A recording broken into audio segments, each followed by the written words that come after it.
pernah kata persembahan atau kolektor.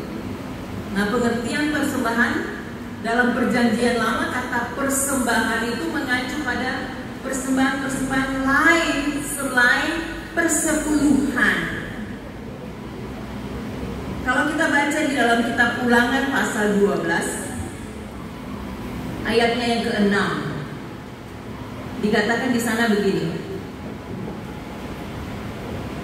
ketika orang Mesir menganiaya dan menindas kami serta menyuruh kami melakukan pekerjaan yang berat, kami pun berseru kepada Tuhan, Allah nenek moyang kami.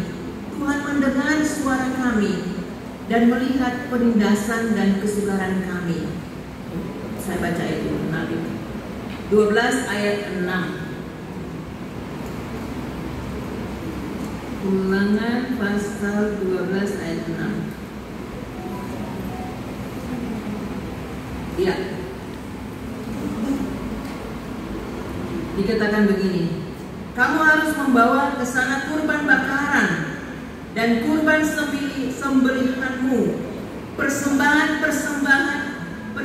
persepuluhan dan persembahan khususmu, kurban nasar dan kurban sukarelamu, serta anak sulung lembu dan kambing dombamu. Jadi ada persembahan persepuluhan, tapi juga ada persembahan khusus, kurban nazar dan kurban sukarelamu. Jadi ini diangkat, ya. Jadi ada persembahan persepuluhan, ada persembahan lain. Nah, dalam makna perjanjian lama, persepuluhan itu wajib dan persembahan itu sukarela. Keduanya tujuannya sama, yaitu sebagai ungkapan syukur kepada Allah dan sekaligus punya tujuan sosial, membantu orang Lewi, membantu para janda, anak yatim piatu, dan orang asing. Ya. Kemudian persepuluhan dan persembahan dalam perjanjian baru, dalam pengertian perjanjian baru. Nah, konsep persembahan di dalam perjanjian baru sangat kristosentris, artinya berpusat pada Kristus, sebab Kristus diyakini sebagai pembaru seluruh hukum Taurat di dalam perjanjian lama, Ibrani 9 ayat 9 sampai dengan 10.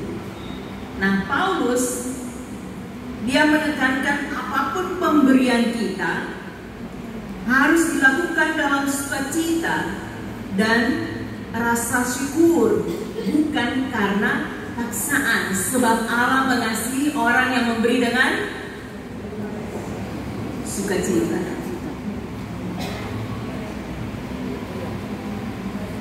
Ya, di dalam kitab 2 Korintus 9 ayatnya yang ke-7 yang selalu kita dengar dalam ibadah minggu. Nah, bagaimana kesimpulan dan sikap praktis kita? Pernyataan 10% penghasilan kita adalah hak Allah.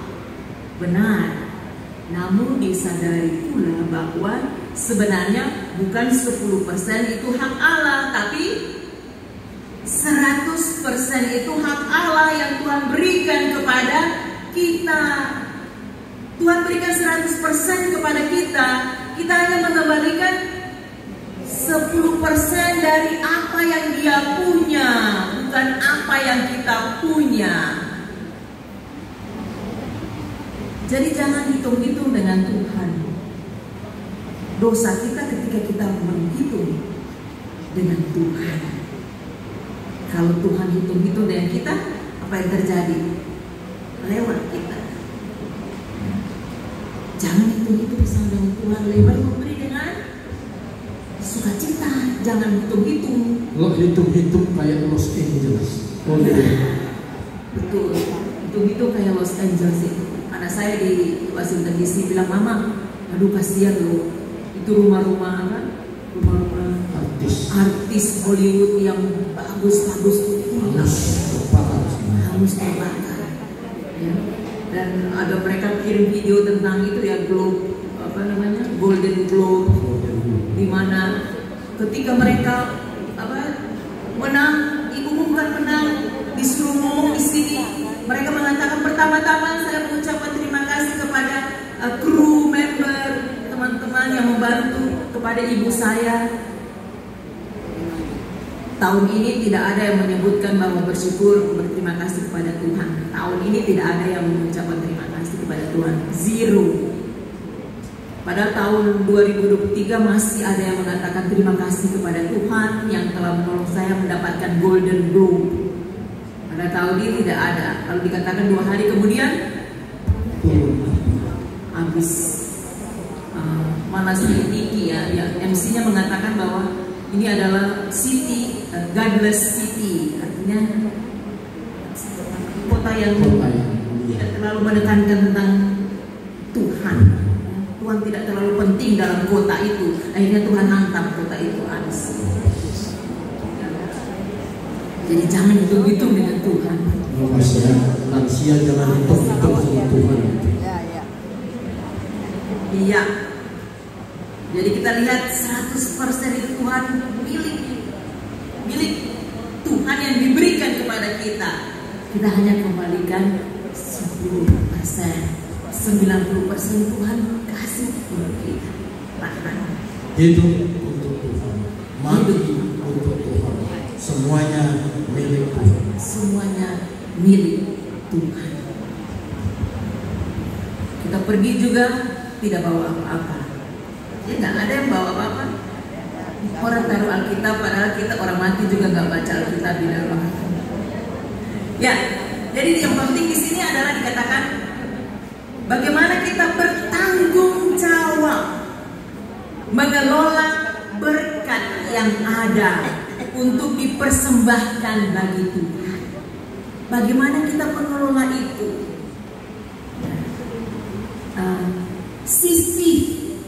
Jangan sisa. Dapat uang sisi ini untuk Tuhan. Jangan kasih sisa-sisa. Ada yang kasih persembahan, saya pas khotbah selesai itu ada yang untuk persembahan, keluar ini di dalam kantong persembahan ada risi belanja, kemasuk di dalam kantong persembahan. Kemudian uangnya diremus.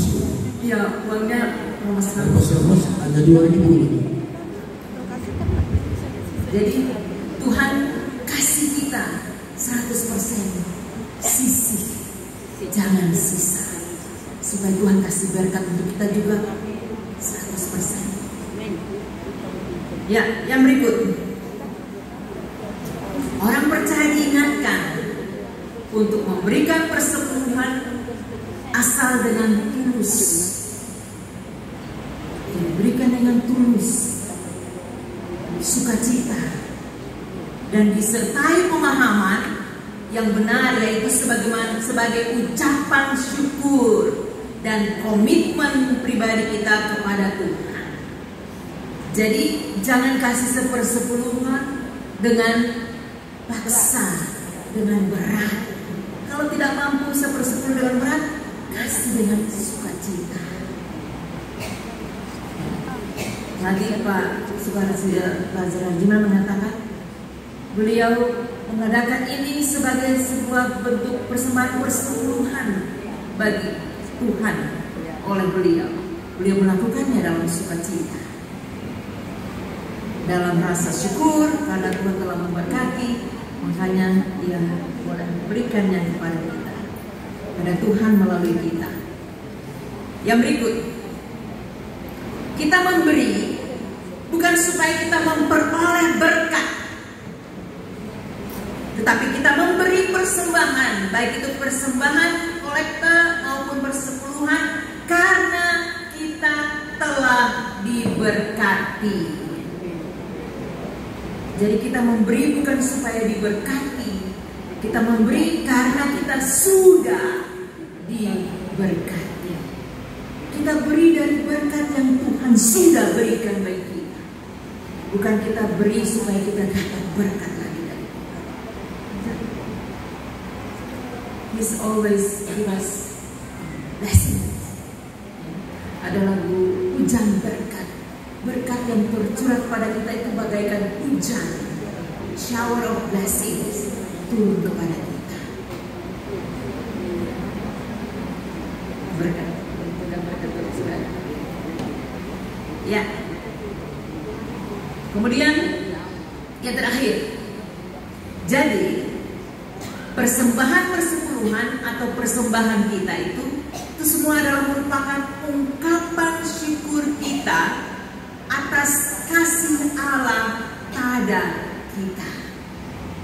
Jadi lakukan persembahan syukur baik itu persepuluhan ataupun persembahan kolektor, lakukan itu dengan pengucapan syukur kita karena kita telah diberkati oleh Tuhan.